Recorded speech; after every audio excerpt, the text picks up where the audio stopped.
नमस्कार दोस्तों, डेट है आज की 11 नवंबर 2021 और स्वागत है आपका एडिटोरियल डिस्कशन में। आज 3 इश्यूज हम डिस्कस करेंगे।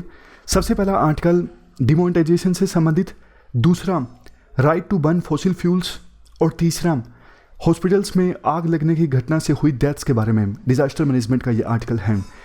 कोट है आज का, एक चौथा आज हम एक टॉपिक निपटा देंगे जीएस पेपर 3 का, फूड प्रोसेसिंग इंडस्ट्री से संबंधित।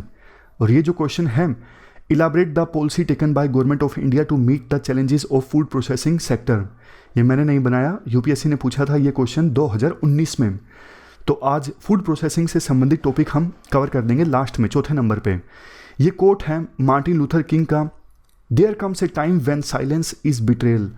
यानी समाज में कुछ गलत होता है, आपको वो गलत सहन नहीं करना चाहिए, और एक समय तो ऐसा आता है कि जब आप चुप रहते हो, विरोध नहीं करते हो, तो मतलब आप धोखा कर रहे हो। तो ये कोट आप इस्तेमाल कर सकते हो एथिक्स में। चलिए डिस्कशन स्टार्ट करते हैं। फर्स्ट इंपॉर्टेंट आर्टिकल डिमोनेटाइजेशन से संबंधित है। आप जीएस पेपर 3 के इस टॉपिक से आर्टिकल को रिलेट कर सकते हो। देखो, डिमोनेटाइजेशन यानी नोटबंदी को हुए अब 5 साल पूरे हो चुके हैं। 8 नवंबर 2016 को नोटबंदी हुई थी और अब इसे 5 साल पूरे हो चुके हैं। काफ़ी सारी बातें सरकार के द्वारा बोली गई थी जब डिमोनेटाइजेशन हुआ था, जैसे कि डिमोनेटाइजेशन के बाद जो ब्लैक मनी है उसे कैप्चर कर लिया जाएगा, करप्शन ख़त्म हो जाएगा, टैक्स कंप्लायंस इंक्रीज होगा, और इसके साथ साथ इकोनॉमी जो है वो और ज़्यादा डिजिटल होगी और सर्कुलेशन में कैश का कम इस्तेमाल होगा। ये सारे ऑब्जेक्टिव्स बोले गए थे। लेकिन देखो, 99.3% जो कैंसल्ड कैश था यानी पुराने नोट, वो तो बैंकों के पास वापस आ गए।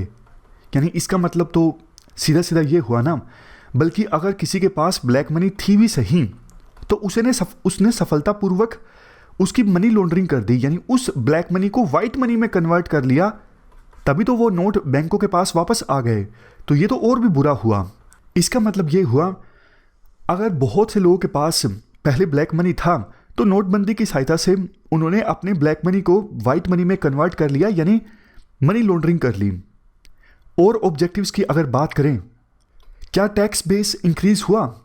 देखो, ये बात तो सच है, पहले के अपेक्षाकृत पहले के कंपैरिजन में ज़्यादा लोगों ने इनकम टैक्स के रिटर्न्स फाइल किए। लेकिन क्या ज़्यादा लोगों ने टैक्स पे किया? इसका आंसर है नो। राइटर के अनुसार ज़्यादा लोगों ने टैक्स नहीं पे किया। और सरकार का ये कहना कि नोटबंदी के बाद कैश का इस्तेमाल कम होगा, जो कैश सर्कुलेशन में है वो कम हो जाएगा, ये ऑब्जेक्टिव भी सरकार अचीव नहीं कर सकी। आज के समय में डिमोनेटाइजेशन से पहले जितना कैश सर्कुलेशन में था, उससे भी ज़्यादा कैश आज के समय में सर्कुलेशन में है। इसके बाद राइटर ये बोलते हैं, देखो, डिमोनेटाइजेशन इससे पहले देश में 1948 में हुआ था और 1978 में भी हुआ था। तब भी डिमोनेटाइजेशन पूरी तरह से फेल रहा था, लेकिन फिर भी सरकार ने इसे ध्यान में नहीं लिया और नोटबंदी लागू कर दी। देखो, अगर देश में ब्लैक मनी है भी सही, तो लोग ऐसा नहीं कि ब्लैक मनी को करेंसी की फॉर्म में छुपा के रखते हैं।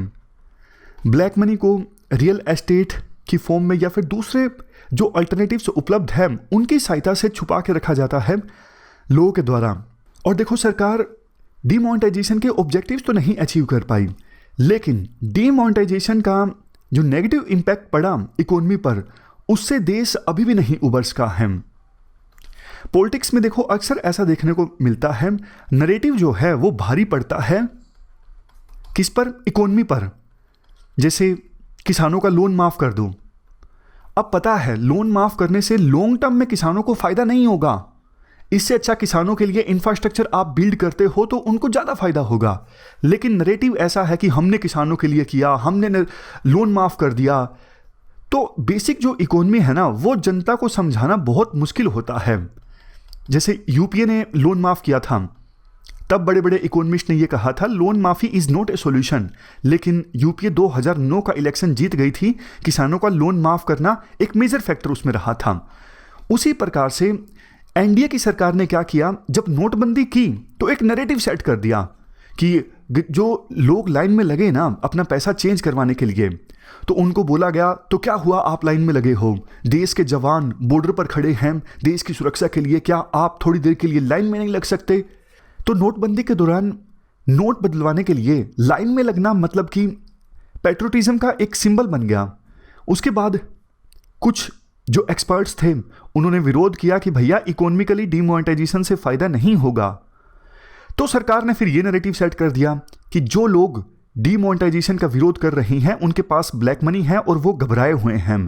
तो ऐसी सिचुएशन में शुरुआत में बहुत कम इकोनॉमिक एक्सपर्ट्स ने डिमोनेटाइजेशन के खिलाफ लिखा, लेकिन देखो जब प्रूफ सामने आया कि डिमोनेटाइजेशन फेल हो गया है, 99.3% जो करेंसी है वो वापस आ गई है, तो उसके बाद सरकार ने फिर ऑब्जेक्टिव चेंज करने की कोशिश की, नैरेटिव चेंज करने की कोशिश की कि देखो डिमोनेटाइजेशन से अब इकोनॉमी जो है वो डिजिटलाइज हो गई है, मतलब फिर सरकार ने ब्लैक मनी खत्म हो जाएगी, करप्शन खत्म हो जाएगा, उन सब बातों पे फोकस करना थोड़ा कम कर दिया। सरकार ने ये बोलना स्टार्ट कर दिया कि डिमोनेटाइजेशन के बाद जो ये पेटीएम जैसी एप्लीकेशन है इनका यूज़ बहुत ज़्यादा बढ़ गया है और इकोनॉमी जो है वो डिजिटलाइजेशन की तरफ आगे बढ़ी है। लास्ट में राइटर एक बार फिर से ये बोलते हैं कि डिमोनेटाइजेशन की जो केस स्टडी है वो हमें बताती है किस प्रकार से अगर नरेटिव वर्सेस इकोनॉमिक फैक्ट्स की लड़ाई हो तो नरेटिव जो है वो इकोनॉमिक फैक्ट्स पर भारी पड़ता है। ये देखो नरेटिव ही था जिसकी वजह से लोगों को हमारे देश में नोटबंदी के दौरान इतनी ज़्यादा पर्सनल हार्डशिप्स का सामना करना पड़ा, लोग लंबी लंबी लाइनों में लगे, बहुत से लोगों का इनकम लॉस हुआ, उनकी जो सेविंग्स थी वो ख़त्म हो गई नोटबंदी की वजह से। लेकिन फिर भी नरेटिव ऐसा सेट किया गया कि ये एक भला काम है, और जब लोगों को पता लगा नोटबंदी फेल हो गई है उसके बाद भी ये नरेटिव सेट किया गया कि इंटेंशन अच्छी थी जबकि इम्प्लीमेंटेशन खराब थी। तो अब जबकि 5 साल पूरे हुए हैं नोटबंदी के, ऐसा तो नहीं देखो सरकार जश्न बना रही है कि हाँ बहुत बड़ा रिफॉर्म उस समय हुआ था, लेकिन सरकार अभी तक नोटबंदी की फेलियर को मानने को भी तैयार नहीं है, जबकि एविडेंस है, फैक्ट सामने हैं कि नोटबंदी पूरी तरह से फेल हुई थी। तो ये हमने पूरा आर्टिकल डिस्कस किया डिमोनेटाइजेशन से संबंधित। चलते हैं आगे। इसके बाद नेक्स्ट आर्टिकल फॉसिल फ्यूल्स को जलाने के राइट से संबंधित है। आप जीएस पेपर 3 के इस टॉपिक से और जीएस पेपर 1 में भी यूपीएससी क्वेश्चन पूछ सकती है इस इशू से संबंधित। देखो जब भी क्लाइमेट चेंज की बात आती है ना, हमने काफ़ी सारे आर्टिकल्स डिस्कस किए हैं।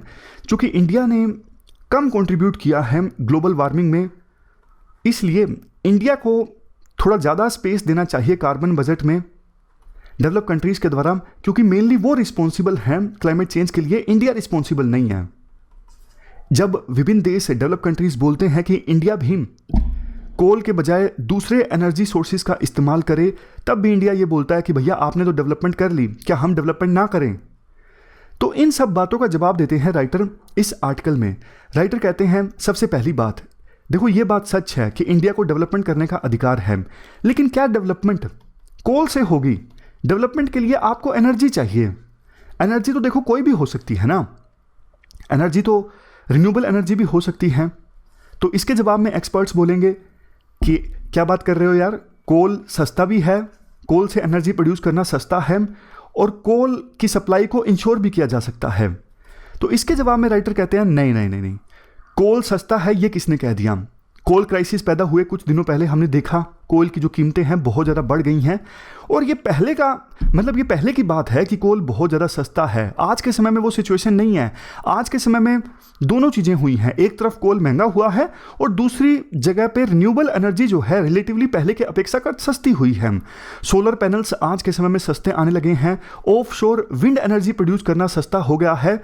तो अगर आप कंपेयर करोगे रिन्यूएबल एनर्जी को कोल से, इतना ज़्यादा फर्क आज के समय में नहीं है। तो इंडिया जो बार बार बोल रहा है कि हमें कोल से एनर्जी प्रोड्यूस करने की इजाज़त दी जाए, ये जो चॉइस है ना इंडिया की सही नहीं है। इंडिया को इसे फिर से एनालाइज करना चाहिए, ऐसा राइटर का मानना है। इसके बाद राइटर और भी बहुत सारी बातें बोलते हैं। देखो जब देश आज़ाद हुआ था ना, तो इंडिया की सरकार और भी डेवलपिंग कंट्रीज़ की सरकारें ये बोलती थी कि ये इंडिया जैसे देश आज़ाद तो हो चुके हैं लेकिन नियो कॉलोनिज्म अभी भी है। नियो कॉलोनिज्म मतलब सिचुएशन ये है कि ये डेवलपिंग कंट्रीज़ बेचारे अपना माल एक्सपोर्ट करते हैं, रॉ मटेरियल, और ज़्यादा इंडस्ट्रियलाइज्ड डेवलप कंट्रीज़ में ही है, वहाँ पे माल की प्रोसेसिंग होती है, और डेवलपिंग कंट्रीज़ तो बेचारे इनपुट देते हैं, रॉ मटेरियल बेचते हैं। तो इंडिया इस सिचुएशन को आज चेंज कर सकता है। रिन्यूएबल एनर्जी के मामले में इंडिया पूरे वर्ल्ड का लीडर बन सकता है। आज इंडिया के पास चॉइस है रिन्यूएबल एनर्जी के मामले में पूरे वर्ल्ड का लीडर बनने की। उस समय इंडिया बोलता था हमारे पास टेक्नोलॉजी नहीं है, टेक्नोलॉजी के लिए हम डिपेंडेंट हैं डेवलप कंट्रीज के ऊपर। लेकिन आज तो आप सिचुएशन बदल सकते हो ना। आज सिचुएशन आप ऐसे भी बदल सकते हो। पहले यह हुआ करता था, बने हुए माल को हम डेवलप कंट्रीज से इंपोर्ट किया करते थे और रॉ मटेरियल को एक्सपोर्ट किया करते थे। रिलेशनशिप नॉर्थ साउथ की कुछ ऐसे थी, नॉर्थ मतलब डेवलप कंट्रीज और साउथ मतलब डेवलपिंग या फिर गरीब कंट्रीज। लेकिन आज रिन्यूएबल एनर्जी के मामले में साउथ साउथ कोलैबोरेशन देखने को मिल सकता है। विभिन्न देश जैसे ब्राजील है, साउथ अफ्रीका है, इंडिया है, ये आपस में कोलैबोरेट कर सकते हैं रिन्यूएबल एनर्जी के क्षेत्र में। और जो पहले सिचुएशन थी कि टेक्नोलॉजी के लिए साउथ नॉर्थ के ऊपर डिपेंडेंट था, उस सिचुएशन को उल्टा किया जा सकता है कि रिन्यूएबल एनर्जी के मामले में जो नॉर्थ है वो साउथ के ऊपर डिपेंडेंट हो। इसके बाद देखो, एक बात इंडिया ये भी बोलता है, ये जस्टिस के अगेंस्ट है कि हमने ग्लोबल वार्मिंग में कम कंट्रीब्यूट किया है, तो जैसे डेवलप कंट्रीज के साथ किया जा रहा है हम वैसा नहीं करेंगे, आप हमें कुछ रियायत दीजिए, मतलब हमारे साथ थोड़ा लिबरल बिहेव कीजिए। जो कंसेप्ट है कॉमन बट डिफरेंशिएटेड रिस्पॉन्सिबिलिटी, यानी क्लाइमेट चेंज को मिटिगेट करने की रिस्पॉन्सिबिलिटी तो सबकी है, लेकिन सेम नहीं है, अलग अलग है। डेवलप कंट्रीज की ज़्यादा है और हमारी कम है, ये बात इंडिया बोलता है। तो इसके जवाब में राइटर ये बोलते हैं, भैया एक बात सोचो, अगर आपको ऐसा ही सोचना है तो आप थोड़े अपने सोच को और वाइडन कीजिए ना। नेशन स्टेट के संदर्भ में क्यों सोचते हो? आप ऐसा भी बोलिए कि देश के अंदर भी जो अमीर लोग हैं उनकी ज़्यादा रिस्पॉन्सिबिलिटी बनती है क्लाइमेट चेंज को कम करने की। और चलो अमीर गरीब के दृष्टिकोण से भी मत देखिए, ये देखिए ना, जो ह्यूमन बींग्स हैं उनकी ज़्यादा बनती हैं। एनिमल्स तो बेचारे, उनका क्या कसूर है? एनिमल्स, पेड़ पौधे, उनको तो काटा जा रहा है, उनकी बलि चढ़ाई जा रही है, क्लाइमेट चेंज हो रहा है। तो ह्यूमन बींग्स जो हैं वो सारा का सारा बलिदान करें, लेकिन ऐसा नहीं हो रहा है ना। सिर्फ नेशन स्टेट के संदर्भ में या फिर विभिन्न कंट्रीज के संदर्भ में मत देखिए आप जस्टिस इनजस्टिस को। दूसरे भी स्टेक होल्डर्स हैं, उनका भी ख्याल रखिए। तो राइटर के अनुसार इंडिया की जो ये मांग है कि भैया हम तो कोल यूज करेंगे, ये तो अपने पैरों पर कुल्हाड़ी मारने वाली बात है। मांग ये होनी चाहिए इंडिया समेत दूसरे डेवलपिंग कंट्रीज की कि ठीक है भैया हम भी एमिशन कम करेंगे, बट आप पैसे लाओ, आप टेक्नोलॉजी दो हमें, मतलब अभी के लिए थोड़ी बहुत जो भी टेक्नोलॉजी है वो हमें दे दो, आगे फर्दर हम डेवलप कर लेंगे अच्छे से। आप पैसे दो, कम से कम इतना तो आप कर सकते हो, क्योंकि हिस्टोरिकली आप ज़्यादा रिस्पॉन्सिबल हो क्लाइमेट चेंज के लिए। इसकी भरपाई तो आपको करनी चाहिए ना। भरपाई आप कर सकते हो डेवलपिंग कंट्रीज को, गरीब कंट्रीज को पैसा देके, फिलहाल जो आपके पास टेक्नोलॉजी है वो देके। अगर इस बात पर सहमति बनती है ना, तो फिर जो अभी डेडलॉक है हमेशा रहता है डेवलप्ड और डेवलपिंग कंट्रीज के बीच क्लाइमेट चेंज के इशू को लेके, वो डेडलॉक खत्म किया जा सकता है। ऐसे तो देखो ना डेवलपिंग कंट्रीज मानेंगे ना डेवलप कंट्रीज मानेंगे, और डेडलॉक चलता रहेगा, और मतलब कोई भी सीरियस ढंग से प्रयास नहीं करेगा क्लाइमेट चेंज की समस्या को एड्रेस करने के लिए। तो इससे तो पूरी जो मानव सभ्यता है वो खात्मे की दिशा में आगे बढ़ेगी। तो दोनों को समझने की आवश्यकता है, डेवलप कंट्रीज को भी और डेवलप कंट्रीज को भी, यानी नॉर्थ जो है उसको भी और साउथ को भी। नॉर्थ मतलब ऊपर के जो अमीर देश हैं, साउथ मतलब नीचे के जो गरीब देश हैं या फिर डेवलपिंग कंट्रीज हैं। तो ये हमने पूरा आर्टिकल डिस्कस किया फॉसिल फ्यूल्स को जलाने के अधिकार से संबंधित। चलते हैं आगे। इसके बाद नेक्स्ट आर्टिकल हॉस्पिटल में आग लगने की घटनाओं से संबंधित है। आप जीएस पेपर 3 के इस टॉपिक से आर्टिकल को रिलेट कर सकते हो। क्या कंटेस्ट है? कल देखो एक काफ़ी दुखद खबर सामने आई मध्य प्रदेश के भोपाल में, जो वहाँ पर कमला नेहरू चिल्ड्रन हॉस्पिटल है उसमें आग लग गई और 4 नवजात शिशुओं की डेथ हो गई। मतलब ऐसे बच्चे जिनका हाल ही में जन्म हुआ था उनकी डेथ हो गई। देखो हॉस्पिटल में आग लगने की ये पहली घटना नहीं है। इससे पहले भी नवंबर में कहाँ पे, महाराष्ट्र के अहमदनगर में कोविड-19 के वार्ड में आग लगने की घटना घटित हुई थी। 11 पेशेंट्स की डेथ हो गई थी। उससे पहले इसी साल मार्च में 10 लोगों की डेथ हो गई थी मुंबई के सनराइज हॉस्पिटल में आग लगने की घटना से। देखो चिंता की बात यह है, हॉस्पिटल में जो लोग होते हैं ना मोस्ट वल्नरेबल होते हैं। मतलब कि हॉस्पिटल में कोई तभी जाता है ना, पेशेंट बेचारा बीमार होता है, वो भाग भी नहीं सकता जल्दी से। तो ये पूरी तरह से जो हेल्थ केयर वर्कर्स होते हैं उनकी जिम्मेदारी होती है उन्हें सेफ लोकेशन पे पहुंचाना अगर इस प्रकार की आग लगती है। और हेल्थ वर्कर्स अपनी तरफ से बेचारे पूरी कोशिश भी करते हैं, लेकिन ये आग लगने की घटनाएं हैं ना, ये बढ़ती जा रही हैं।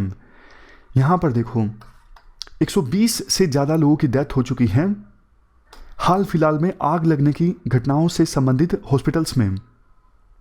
अब ये क्वेश्चन ये उठता है कि कोविड-19 के बाद ये घटनाएं ज़्यादा क्यों हुई हैं? क्या कोई लिंक है कोविड-19 की महामारी और आग लगने की घटनाओं से संबंधित? लिंक तो देखो है, लिंक ये है जैसे ही देखो कोविड-19 की महामारी आई ना, तो ज़्यादा बेड्स की आवश्यकता थी। वेरियस हॉस्पिटल्स ने बेड्स का इंफ्रास्ट्रक्चर इंक्रीज कर दिया। जहाँ पहले हॉस्पिटल में 10 बेड थे तो 20 बेड कर दिए। बेड का इंफ्रास्ट्रक्चर इंक्रीज करने में दिक्कत नहीं आती, मतलब बेड ही तो खरीदना है आपको, जल्दी से खरीद सकते हो। लेकिन देखो कई सारे हॉस्पिटल्स ने गलती ये की है, बेड्स तो इंक्रीज हो गए लेकिन एक्स्ट्रा पावर लाइंस ऐड नहीं की हैं, या फिर एक्स्ट्रा जो एडिशनल ट्रांसफॉर्मर्स की आवश्यकता है वो ऐड नहीं किए हैं। वहाँ पर जो वेंटिलेटर्स हैं उन्हें चलाने के लिए या फिर दूसरे इक्विपमेंट्स हैं उन्हें चलाने के लिए, तो इस वजह से शॉर्ट सर्किट हो जाता है। अब देखो शॉर्ट सर्किट हो गया। कोविड-19 के बाद ना बहुत सारी ऐसी चीज़ें मौजूद रहती हैं हॉस्पिटल्स में, जैसे सैनिटाइज़र है, सैनिटाइज़र में अल्कोहल होता है, पीपी किट है जो आग जल्दी पकड़ता है, ऑक्सीजन की आवश्यकता ज़्यादा पड़ती है। कोविड-19 से अगर कोई पीड़ित है तो ऑक्सीजन ज़्यादा उपलब्ध रहती है हॉस्पिटल में। तो ऐसी कुछ चीज़ें हैं कोविड-19 के बाद से हॉस्पिटल्स में, जिसकी वजह से थोड़ी सी भी अगर चिंगारी भड़कती है ना, वो आग का रूप धारण कर लेती है। तो इसीलिए राइटर कहते हैं देयर इज ए लिंक, मतलब लिंक है। कोविड-19 के बाद आग लगने की घटनाएं ज़्यादा क्यों हो रही हैं, उसका कारण यही है। वेंटिलेटर देखो अब 24 घंटे 7 दिन चलने लगा है, वेंटिलेटर्स की कमी है। तो ज़्यादा देर अगर वेंटिलेटर चलेगा तो शॉर्ट सर्किट की संभावना ज़्यादा है ना। एसी मान लीजिए, एसी अब पहले से ज़्यादा चलने लगा है, तो जितने ज़्यादा ये मशीनें ज़्यादा चलेंगी तो उतने ही ज़्यादा संभावना है शॉर्ट सर्किट की। आवश्यकता क्या है? आवश्यकता देखो ये है, ये जो हॉस्पिटल्स हैं ना सारे के सारे, ये ना सिर्फ फायर सेफ्टी ऑडिट करें बल्कि इसके साथ साथ इलेक्ट्रिकल ऑडिट भी करें। क्या जो मशीनें हैं वो सही चल रही हैं, इफेक्टिव ढंग से चलेंगी? उनको शॉर्ट सर्किट से बचाने के लिए क्या किया जा सकता है वो पहले से करके रखें। लास्ट में कहा जाता है आर्टिकल में, देखो हॉस्पिटल जो है वो हीलिंग जोन है, यहाँ पे तो लोगों का इलाज होता है। अगर यहीं पे आके लोग इंजर्ड हो जाएंगे या फिर उनकी डेथ हो जाएगी तो इससे बड़ी आयरनी और कुछ नहीं होगी। तो ये जो एक्सीडेंट्स ज़्यादा होने लगे हैं हॉस्पिटल्स में, इनको देखो प्रिवेंट करना बहुत ज़्यादा ज़रूरी है। तो ये हमने पूरा आर्टिकल डिस्कस किया हॉस्पिटल्स में आग लगने की घटनाओं से संबंधित। इसके बाद नेक्स्ट जो आर्टिकल हम डिस्कस करेंगे वो फूड प्रोसेसिंग इंडस्ट्रीज से संबंधित डिस्कस करेंगे। आप जीएस पेपर 3 के इस टॉपिक से आर्टिकल को रिलेट कर सकते हो। सबसे पहले आप मुझे ये बताइए, फूड प्रोसेसिंग से आप क्या समझते हो? जब देखो agriculture, dairy, animal husbandry, meat, poultry, fishing sector या फिर इन्हीं से संबंधित दूसरे सेक्टर्स के रॉ प्रोडक्ट्स की इस प्रकार से प्रोसेसिंग की जाती है, उनका ट्रांसफॉर्मेशन हो जाता है, उनकी जो ओरिजिनल फिजिकल प्रॉपर्टीज़ या फिर दूसरी प्रॉपर्टीज़ हैं वो चेंज हो जाती हैं, और चेंज होने के बाद रॉ प्रोडक्ट ऐसा प्रोडक्ट बन जाता है जिसकी कोई कॉमर्शियल वैल्यू हो और जो बिल्कुल उचित हो एनिमल और ह्यूमन कंजप्शन के लिए। जैसे देखो मैं आपको सिंपल एग्जांपल देता हूँ। डेयरी सेक्टर का रॉ प्रोडक्ट क्या है? डेयरी सेक्टर का रॉ प्रोडक्ट है मिल्क, यानी दूध। दूध की हम इस प्रकार से प्रोसेसिंग करते हैं, दूध की जो फिजिकल और दूसरी केमिकल प्रॉपर्टीज़ हैं वो चेंज हो जाती हैं और दूध एक ऐसे प्रोडक्ट में कन्वर्ट हो जाता है जिसकी कोई कॉमर्शियल वैल्यू हो और जो बिल्कुल उचित हो ह्यूमन और एनिमल कंजप्शन के लिए। इसका आंसर क्या होगा? इसका आंसर है बटर। दूध से हम बटर तैयार करते हैं, तो इसके लिए क्या करना पड़ता है? दूध की प्रोसेसिंग करनी पड़ती है। तो इस इंडस्ट्री को आप क्या कहोगे? ये एक एग्जांपल है फूड प्रोसेसिंग इंडस्ट्री का। बहुत सारे एग्जांपल्स हैं, कुछ एग्जांपल्स आप यहाँ पर देखिए। Soybean oil, meat packaging, cheese, butter, cotton seed oil, cane sugar, बहुत सारे एग्जांपल्स हैं। देखो एक चीज़ आप याद रखिएगा, फूड प्रोसेसिंग जब हम करते हैं किसी रॉ प्रोडक्ट की, तो रॉ प्रोडक्ट में कोई चीज़ ऐड की जा सकती है, मतलब वैल्यू एडिशन हो सकता है, फूड एडिटिव ऐड कर सकते हैं, रॉ प्रोडक्ट को ड्राई कर सकते हैं, या फिर सिंपली हम रॉ प्रोडक्ट की सेल्फ लाइफ भी अगर इंक्रीज करते हैं तो वो भी फूड प्रोसेसिंग में शामिल होगा। समझ गए? मतलब हम रॉ प्रोडक्ट की सेल्फ लाइफ को इंक्रीज करते हैं, क्वालिटी को इंप्रूव करते हैं, या फिर उसमें कुछ ऐड करते हैं, सब कुछ ये सारी जो चीज़ें हैं वो फूड प्रोसेसिंग के अंतर्गत आएंगी। सिग्निफिकेंस क्या है फूड प्रोसेसिंग इंडस्ट्री की? सिग्निफिकेंस देखो काफ़ी ज़्यादा है। सबसे पहला पॉइंट ये है, इकोनॉमी के दो अहम पिलर्स के बीच लिंकेज इस्टेब्लिश करने का काम करता है फूड प्रोसेसिंग इंडस्ट्री। इकोनॉमी का एक पिलर एग्रीकल्चर और दूसरा पिलर इंडस्ट्री, दोनों के बीच लिंकेज इस्टेब्लिश करता है फूड प्रोसेसिंग इंडस्ट्री, क्योंकि एग्रीकल्चर के रॉ प्रोडक्ट्स की प्रोसेसिंग इस प्रकार से की जाती है कि उनका इंडस्ट्रियलाइजेशन हो जाता है। उसके बाद नेक्स्ट है एम्प्लॉयमेंट जनरेशन। देखो फूड प्रोसेसिंग इंडस्ट्री का स्कोप काफ़ी ज़्यादा है एम्प्लॉयमेंट जनरेशन में। फार्मर्स की इनकम को डबल किया जा सकता है इस इंडस्ट्री पर ध्यान देके। और हमने ये भी डिस्कस किया था, जो एनिमल रियरिंग है वो भी एक इम्पोर्टेंट सोर्स है किसानों की इनकम को डबल करने की डायरेक्शन में। Next, reduce malnutrition. अब देखो रॉ प्रोडक्ट्स की प्रोसेसिंग इस प्रकार से की जाती है कि आवश्यक जो विटामिन या फिर मिनरल्स हैं वो ऐड कर दिए जाते हैं, और बाद में बच्चे या फिर अडल्ट जब उनको कंज्यूम करते हैं तो उनको आवश्यक न्यूट्रिशन मिल सकता है। तो कहने का मतलब ये है, मालन्यूट्रिशन की समस्या को रिड्यूस करने में फूड प्रोसेसिंग इंडस्ट्री का रोल काफ़ी अहम हो सकता है। Reduce food wastage. अगर देखो फूड प्रोसेसिंग इस प्रकार से होती है कि प्रोडक्ट्स की जो सेल्फ लाइफ है वो इंक्रीज हो जाती है, तो फूड वेस्ट होना काफ़ी कम हो जाएगा। अभी तो देखो फ्रूट्स हैं, सब्जियां हैं, इनकी सेल्फ लाइफ कम होती है, अगर कोल्ड स्टोरेज में नहीं रखा जाता तो फूड की वेस्टेज काफ़ी ज़्यादा होती है। लेकिन अगर इनकी सेल्फ लाइफ इंक्रीज हो तो एक स्थान से दूसरे स्थान पर आसानी से पहुंचाया जा सकता है और लंबे समय तक इन्हें स्टोर करके रखा जाता है, तो वेस्टेज जो है वो कम हो जाती है। Next, boost trade and earns foreign exchange. जैसे देखो बासमती राइस है, बासमती राइस की जो डिमांड है काफ़ी ज़्यादा है मिडिल ईस्ट में, तो फूड प्रोसेसिंग इंडस्ट्री के जो प्रोडक्ट्स हैं उनको हम दूसरे देशों में एक्सपोर्ट कर सकते हैं कुछ वैल्यू एडिशन करके या फिर सेल्फ लाइफ इंक्रीज करके। तो इससे हमें बहुत सारा फॉरेन एक्सचेंज का रेवेन्यू जो है वो प्राप्त हो सकता है। Next, curbing migration. अभी देखो ग्रामीण इलाकों से लोग जाते हैं शहरों की तरफ रोजगार प्राप्त करने के लिए, जबकि ये जो फूड प्रोसेसिंग इंडस्ट्रीज हैं ये तो रूरल एरियाज में इस्टेब्लिश की जा सकती हैं, और वहाँ पर अगर फूड प्रोसेसिंग इंडस्ट्री इस्टेब्लिश होंगी तो लोकल जो युवा लोग हैं उन्हें रोजगार मिलेगा, तो वो माइग्रेट नहीं करेंगे शहरों में। तो माइग्रेशन के फेनोमेनन को कर्ब करने में फूड प्रोसेसिंग इंडस्ट्रीज का जो रोल है वो इंपॉर्टेंट हो सकता है। Next, curbing food inflation. अब मान लीजिए देखो फूड प्रोडक्ट्स की सेल्फ लाइफ इंक्रीज हो गई है तो उन्हें स्टोर करके रखा जा सकता है, और जब उनके दाम मार्केट में बढ़ जाते हैं तो उन्हीं स्टोर्ड प्रोडक्ट्स को मार्केट में उतारा जा सकता है, इससे महंगाई नहीं आएगी। लेकिन अगर सेल्फ लाइफ कम होगी तो सोच के देखिए, स्टोर करके नहीं रखा जा सकेगा और एकदम से इन्फ्लेशन आ जाएगी, तो फिर इन्फ्लेशन को कम करना मुश्किल साबित होगा। नेक्स्ट है क्रॉप डाइवर्सिफिकेशन। क्रॉप डाइवर्सिफिकेशन भी ज़्यादा होगा फूड प्रोसेसिंग इंडस्ट्रीज से, क्योंकि देखो फूड प्रोसेसिंग इंडस्ट्रीज में तरह तरह के प्रोडक्ट्स की आवश्यकता होती है, तो किसानों के पास भी एक इंसेंटिव रहेगा उन प्रोडक्ट्स को उगाने का, क्योंकि उनकी डिमांड होगी फूड प्रोसेसिंग इंडस्ट्रीज़ की तरफ से, किसान अपने उन प्रोडक्ट्स को बेच सकेंगे फूड प्रोसेसिंग इंडस्ट्रीज़ को। तो क्रॉप डाइवर्सिफिकेशन भी हो सकेगा अगर फूड प्रोसेसिंग इंडस्ट्रीज़ को अच्छे से डेवलप किया जाता है। Next, enhances the quality and taste of food. Simple सी बात है, फूड प्रोसेसिंग इंडस्ट्री में प्रोसेसिंग इस प्रकार से होगी कि क्वालिटी और ज़्यादा इंप्रूव की जा सकती है और टेस्ट जो है फूड का वो भी इंप्रूव किया जा सकता है आवश्यक एडिटिव्स ऐड करके। कंज्यूमर की जो चॉइस है वो भी इन्हेंस की जा सकती है। आज के समय में देखो ये स्टोरेज का ही कमाल है कि साउथ इंडिया के प्रोडक्ट्स नॉर्थ इंडिया में बिकते हैं, नॉर्थ इंडिया के साउथ इंडिया में बिकते हैं। इवन जो फॉरेन कंट्रीज़ के रेडीमेड प्रोडक्ट्स हैं वो भी इंडिया में अवेलेबल हैं और इंडिया के प्रोडक्ट्स फॉरेन कंट्रीज़ में अवेलेबल हैं। तो कंज्यूमर के पास ज़्यादा चॉइसेस अवेलेबल हैं फूड प्रोसेसिंग इंडस्ट्रीज़ की वजह से। अब हम स्टेटस जानते हैं, फूड प्रोसेसिंग इंडस्ट्रीज़ का फिलहाल स्टेटस क्या है। देखो वर्ल्ड में इंडिया का जो नंबर है वो सेकंड है फ्रूट्स और वेजिटेबल्स की प्रोडक्शन में। मतलब इंडिया जो है वर्ल्ड का सेकंड लार्जेस्ट प्रोड्यूसर है फ्रूट्स एंड वेजिटेबल्स का। बट प्रॉब्लम देखो ये है, जितना फ्रूट्स एंड वेजिटेबल्स हम प्रोड्यूस करते हैं उसका सिर्फ 2% फ्रूट्स और वेजिटेबल्स की प्रोसेसिंग हो पाती है।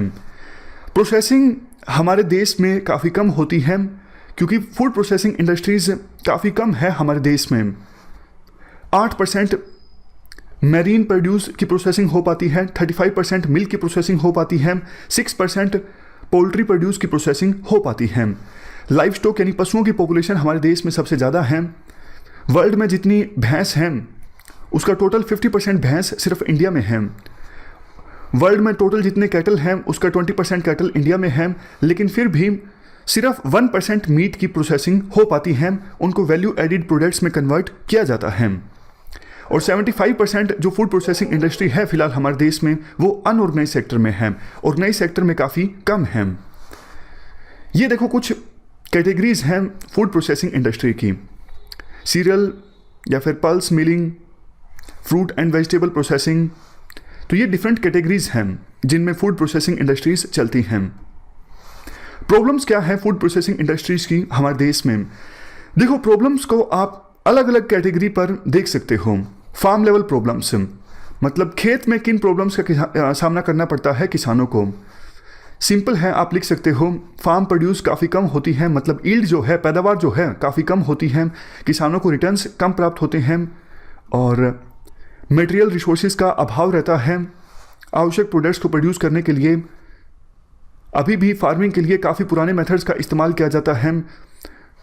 इनपुट्स की जो क्वालिटी है वो अच्छी नहीं होती, मतलब बीज अच्छे नहीं होते, फर्टिलाइजर्स अच्छे नहीं होते, वेदर काफ़ी ज़्यादा इरेगुलर रहता है, कभी बारिश ज़्यादा आ गई कभी कम आ गई, स्टोरेज फैसिलिटीज़ नहीं होती किसानों के पास, उनको जल्द से जल्द अपनी प्रोड्यूस को मंडी में बेचना पड़ता है, और ट्रांसपोर्टेशन सिस्टम जो है वो भी काफ़ी स्ट्रॉन्ग नहीं है।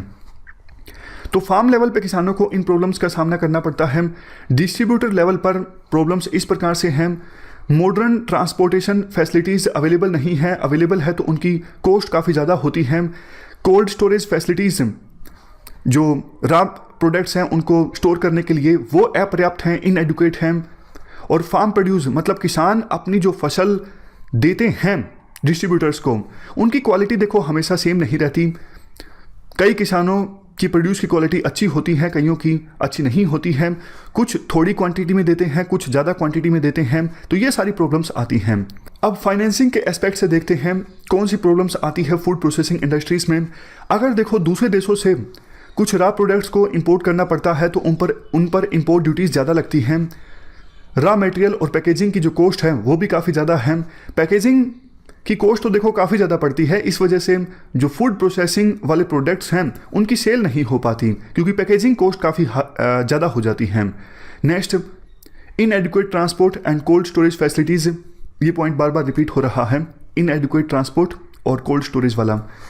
उसके बाद infrequent availability of refrigerated containers, ऐसे कंटेनर्स जहाँ पर चीज़ों को जमा के रखा जा सकता है, रेफ्रिजरेशन की फैसिलिटी उपलब्ध हो, वो कंटेनर्स उपलब्ध नहीं होते। तो ये उपलब्ध नहीं होते तो फिर एक्सपोर्ट करना मुश्किल हो जाता है या फिर इंपोर्ट करना मुश्किल हो जाता है। एडवर्टाइजिंग कॉस्ट काफ़ी ज़्यादा है। देखो, एडवर्टाइजिंग कॉस्ट इतनी ज़्यादा है, जो बड़ी फूड प्रोसेसिंग इंडस्ट्रीज़ हैं जैसे आईटीसी, वो तो अपनी एडवर्टाइजमेंट कर लेती हैं, लेकिन सोच के देखिए छोटी छोटी जो फूड प्रोसेसिंग इंडस्ट्रीज़ हैं जो गांव में हैं, वो टीवी में एडवर्टाइज नहीं कर पाती, वो रेडियो में एडवर्टाइज नहीं कर पाती, तो उनके प्रोडक्ट्स की मार्केटिंग अच्छे से नहीं हो पाती। और डोमेस्टिक मार्केट जो है वो बहुत ज़्यादा नहीं है हमारे देश में, क्योंकि इनकम लेवल ज़्यादातर लोगों का कम है, तो वो प्रोडक्ट्स जिनकी प्रोसेसिंग हुई है वो ज़्यादा बिक नहीं पाते। ये पॉइंट आगे भी आएगा कि डोमेस्टिक मार्केट जो है वो हमारे देश में कम है। सबसे लास्ट में, कंज्यूमर किस बात से परेशान रहते हैं, उनकी क्या दिक्कतें हैं। वो कहते हैं देखो, जितना पैसा हम खर्च करते हैं उसके हिसाब से हमें प्रोडक्ट नहीं मिलता, यानी जो प्रोडक्ट्स हम खरीदते हैं वो वैल्यू फॉर मनी नहीं होते। प्राइस वेरिएशन काफ़ी ज़्यादा रहती है, कभी प्रोडक्ट्स सस्ते मिलते हैं कभी महंगे मिलते हैं, और सीजनल प्रोडक्ट्स पर अभी भी डिपेंडेंस है।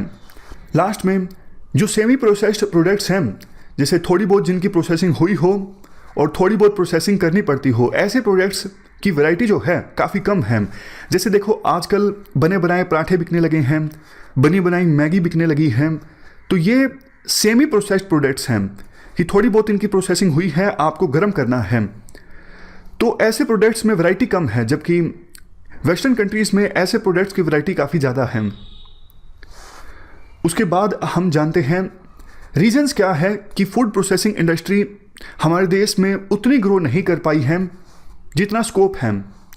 पहला पॉइंट देखो ये है, ज़्यादातर हमारे देश में जो जनता है उनका इनकम लेवल कम है, तो वो अफोर्ड नहीं कर पाते प्रोसेस्ड फूड्स को, क्योंकि प्रोसेस्ड जो फूड्स हैं वो महंगे बिकते हैं। और जैसा हमने पहले डिस्कस किया था, पैकेजिंग की कॉस्ट काफ़ी ज़्यादा है, तो इस वजह से जो प्रोसेस्ड फूड होते हैं उनकी कॉस्ट और ज़्यादा बढ़ जाती है। नेक्स्ट पॉइंट, ट्रेडिशनली देखो हमारे देश की जनता फ्रेश फूड को ज़्यादा प्रेफर करती है बजाय इसके कि पैकेज्ड फूड, जबकि यूएसए वगैरह में आपने देखा होगा कि रेडीमेड यानी जो प्रिजर्व फूड है, पैकेज्ड फूड, वो काफ़ी चलता है। नेक्स्ट रीज़न ये है स्लो ग्रोथ का कि हमारे देश में देखो फूड हैबिट्स का कोई नेशनल कैरेक्टर नहीं है। रीजन टू रीजन जो फूड हैबिट्स हैं वो चेंज हो जाती हैं। साउथ इंडिया में कुछ अलग चलता है, नॉर्थ इंडिया में कुछ अलग चलता है, ईस्ट इंडिया में अलग, वेस्ट इंडिया में अलग। लेकिन अच्छी बात ये है कुछ प्रकार के जो खाने हैं अब वो नेशनलाइज होते जा रहे हैं। जैसे देखो फास्ट फूड जो है, जैसे समोसा वगैरह, ये अब देश में कहीं भी मिल जाता है। उसी प्रकार से कुछ वेस्टर्न फूड, पिज़्ज़ा, बर्गर, ये भी पूरे देश में अब मिलने लग गए हैं। इवन देखो कुछ आइटम्स हर एक कल्चर के इतने ज़्यादा पॉपुलर हो गए हैं कि वो अब देश के ऑलमोस्ट हर कोने में मिलने लगे हैं। जैसे पंजाबी खाना है, छोले चावल, राजमा चावल, ये साउथ इंडिया में भी आसानी से एक्सेसिबल हैं, जबकि साउथ इंडिया के products for example idli, dosa, ये अब नॉर्थ इंडिया में और देश के दूसरे कोनों में भी एक्सेसिबल हैं। तो मतलब हमारी जो कुछ फूड हैबिट्स हैं वो अब नेशनलाइज होती जा रही हैं। इवन चाइनीज़ फूड भी एग्जाम्पल हैं। नेक्स्ट रीज़न ये है स्लो ग्रोथ का, ट्रांसपोर्ट सेक्टर उतना स्ट्रॉन्ग नहीं है, कम्युनिकेशन अभी भी पुअर है। Next, no reliable cold chain. Cold chain अगर देखो अवेलेबल हो तो प्रोडक्ट्स को आसानी से स्टोर किया जा सकता है। जैसे फ्रूट्स, वेजिटेबल्स, आइसक्रीम्स, इनको स्टोर करने के लिए एक स्पेसिफिक टेम्परेचर चाहिए, बट ऐसी कोल्ड चेन्स, कोल्ड स्टोरेज की फैसिलिटी हमारे देश में उतनी ज़्यादा अवेलेबल नहीं है। Next point, modernization is unaffordable. देखो जो स्मॉल स्केल इंडस्ट्रीज़ हैं फूड प्रोसेसिंग सेक्टर में, उनके पास इतना पैसा नहीं होता कि वो लेटेस्ट टेक्नोलॉजीज़ को अडोप्ट कर सकें, मॉडर्नाइजेशन को अडोप्ट कर सकें। बड़ी जो इंडस्ट्रीज़ हैं वो फिर भी अफोर्ड कर लेती हैं। नेक्स्ट पॉइंट, वालमार्टाइजेशन अभी भी हमारे देश में काफ़ी कम है। वालमार्टाइजेशन का क्या मतलब है? देखो वालमार्ट मतलब सुपरमार्केट। होता क्या है, अभी आपको किसी चीज़ की आवश्यकता है तो आप उस चीज़ को परचेज करने के लिए मार्केट में जाते हो, बट आपने कभी ध्यान दिया होगा आप सुपरमार्केट में जाते हो, फॉर एग्जांपल वॉलमार्ट में, आप बहुत सारे प्रोडक्ट्स को देखते हो। अगर देखो आप अफोर्ड कर सकते हो, आपके पास पैसा है, तो बहुत सारे प्रोडक्ट्स आप ऐसे भी खरीद लोगे जिनकी आपको आवश्यकता नहीं थी। मतलब आप गए तो कोई और चीज़ परचेज करने थे, लेकिन वो प्रोडक्ट्स आपको दिख गए, आपने उन प्रोडक्ट्स को भी परचेज कर लिया। तो इस चीज़ को कहते हैं वालमार्टाइजेशन। मतलब कंज्यूमरिज्म जो है वो बढ़ता है वालमार्टाइजेशन से, यानी सुपरमार्केट से। तो यूएसए में सुपरमार्केट्स काफ़ी ज़्यादा हैं और बहुत ज़्यादा वो सेल भी करते हैं, लेकिन इंडिया में अभी भी सुपरमार्केट कल्चर जो है वो इतना ज़्यादा नहीं आया है। सुपरमार्केट है इंडिया में, ज़्यादातर शहरों तक सीमित हैं, लेकिन अभी भी जो लोग हैं वो छोटे दुकानदारों से सामान काफ़ी ज़्यादा खरीदना पसंद करते हैं।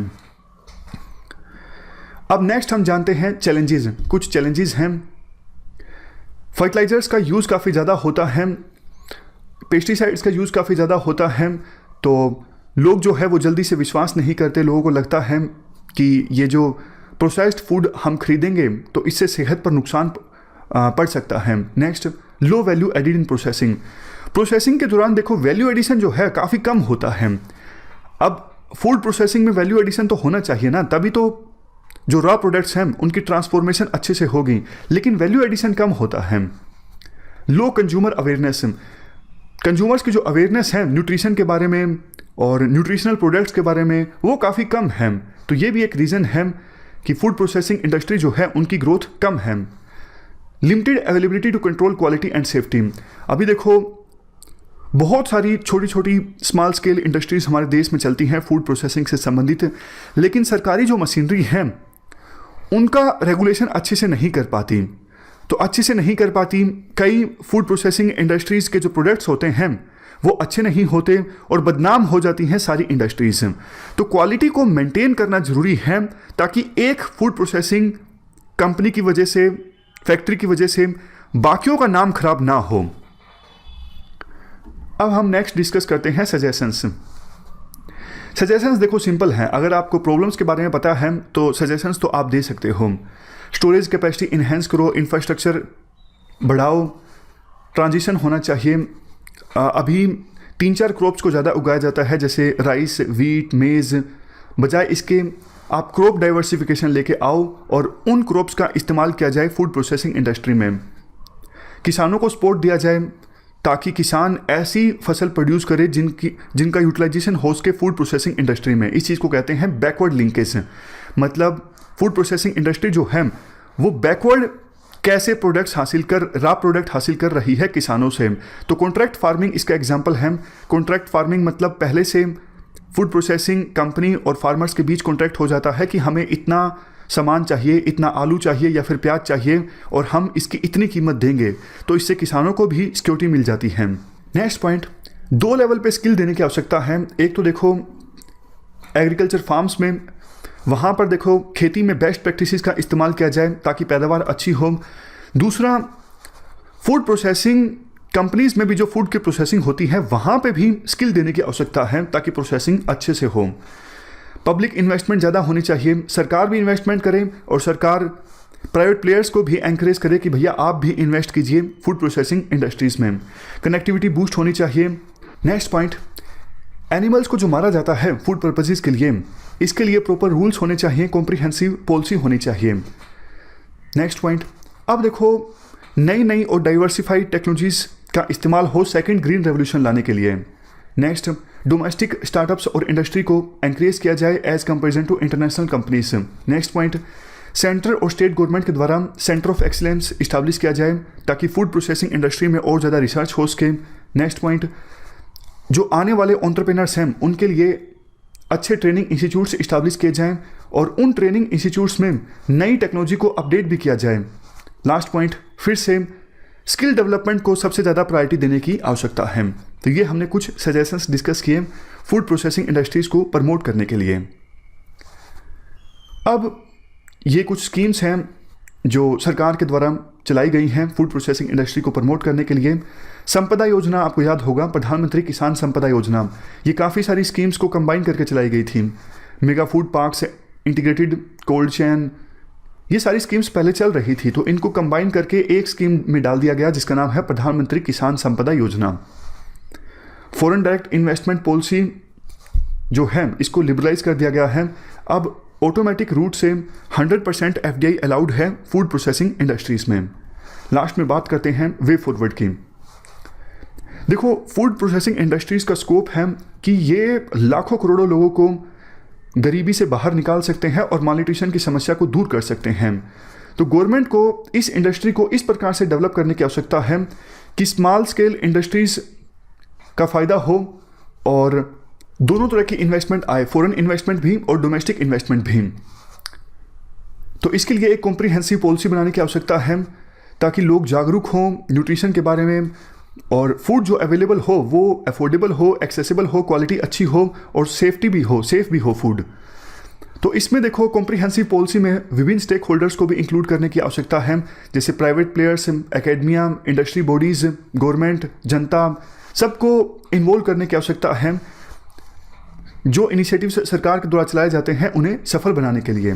तो ये हमने पूरा आर्टिकल डिस्कस किया फूड प्रोसेसिंग इंडस्ट्री से संबंधित।